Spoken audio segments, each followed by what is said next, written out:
Okay, we're made a little adjustment for the hormones in women. It's called estrogen, and for men it's testosterone. This is the hormones that have the that moves the brain. Uh, During a woman's cycle, that's a 28-day cycle. The body's in the bloodstream is injected, or hormones are injected into the bloodstream, and it causes mood swings in the female. In the male, in the male it's continuous, so you have a bit of a continuous in personality. But in women, you have a movement in personality. It goes up and down. The hormones are injected uh, first day of the cycle, and we have the chart, and we see that you get a high movement from the first day of the cycle up to the 15th day. Then after the 15th day, you have a downside, and you get depression and irritability and all of this. And in men with estrogen, uh, normally you get a regular steady uh, flow of estrogen, so you don't have so much fluctuation in men personality. So with women, you get a high fluctuation of personality. In men, you get a more or less a steady fluctuation, or you get no fluctuation in personality. So we can look at this. We can look at this, and we can make a chart, a 30-day chart, and we can uh, look at the personality of the individual. Uh, she's wearing hot, tight stuff between the first day of the cycle up to the 15th. Then she's wearing baggy stuff uh, from the 15th to the 28th day of the cycle. Then it starts. Then it starts again. Now, we talked to some folks, and they said, "Well, yeah, all that's great, but that has nothing to do with this ratchet behavior." In the Yeah, we understand, irritability and all this, but we're talking about ratchet behavior in these young women. Now, what causes the ratchet behavior? In most cases, it's a social situation wherein uh, I don't have any money. My boyfriend left me. I'm pregnant with the second child. My mother done gave up on me, or my I never had a father. Something we call the blues, and it goes on and on and on and on. And as layers and layers of problems are laid upon these young women, what happened? You see this in in the behavior, loud, loud, and this and that and this. Now, some things are we need to look at, but some things we don't. Now, these guys will they wear all this horsehair and uh, uh, white women's hair and this and that and this and that and this.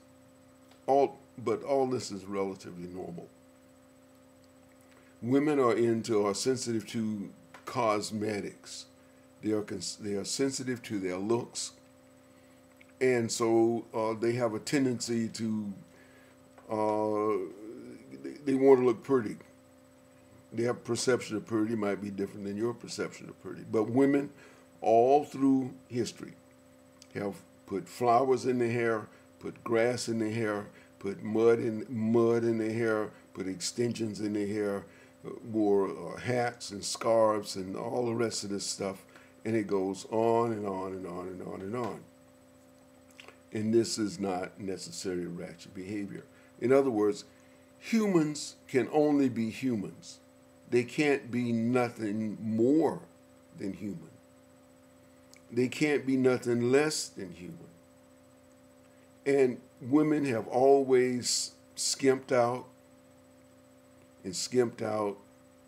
Uh, they show what they got. They switch and wiggle and jiggle and all of this, and they always have and they always will. And we don't necessarily look at this as being out of the ordinary.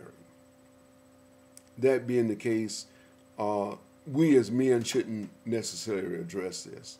Women can check women, and I don't personally don't see anything wrong with women checking women. In other words, well, sweetheart, maybe that's a little too tight, maybe that's a little too this. And this is their mothers or their sisters or their aunts or other people in their family to say, well, maybe you shouldn't wear this, baby, you shouldn't wear that. This is a little too short and a little too long. But these jokers on YouTube and on Facebook, they are coming out, well, you shouldn't do this and you shouldn't do that. I think this is a bit above and beyond their level. Especially they don't even represent anybody. In other words, well, I'm the preacher, or I'm a teacher, or I'm somebody in the community, or established person in the community, whatever. No, these people, I'm a hoodlum on the street, and I'm telling somebody they shouldn't do this and they shouldn't do that and this and that and all this. What is this doing? This is creating a bigger problem. And what should we be doing? We should be trying to solve the problem, or at least don't let the problem get bigger. And what we're doing as the people who are looking on, we are allowing the problem to become a problem and become bigger. Back in the 60s, it was Uncle Tom and this and that and all this, the coons and this and that and all this stuff. Let's get Uncle Tom and let's beat up on Uncle Tom. Of course, we know that Uncle Tom is not the bad guy, but as it was displayed in our history, Uncle Tom is the bad guy. We know Harriet Beecher Stowe and Uncle Tom is actually a good guy, but we turn the thing around to a bad guy. So we look at this persona as being a bad guy or whatever. We just threw that in so you know that we know that Uncle Tom in the historical form was a good guy. But in the social sense, as we see it, Uncle Tom is the bad guy. But we've always had, even way back in the 60s, jokers coming up, well, let's beat up the Uncle Tom, and these women are wearing all this short stuff and they're making the race look bad and blase, but we find out that this is not necessarily the case. We've always had ups and downs, and we've always had ups and downs. We've always had women who, on one end of the scale, nuns and all this.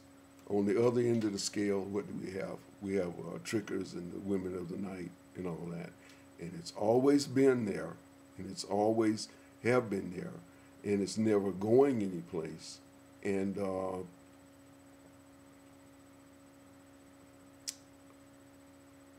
we have to learn to live with the reality, as opposed to living with illusion, delusion, hallucination, and fantasy.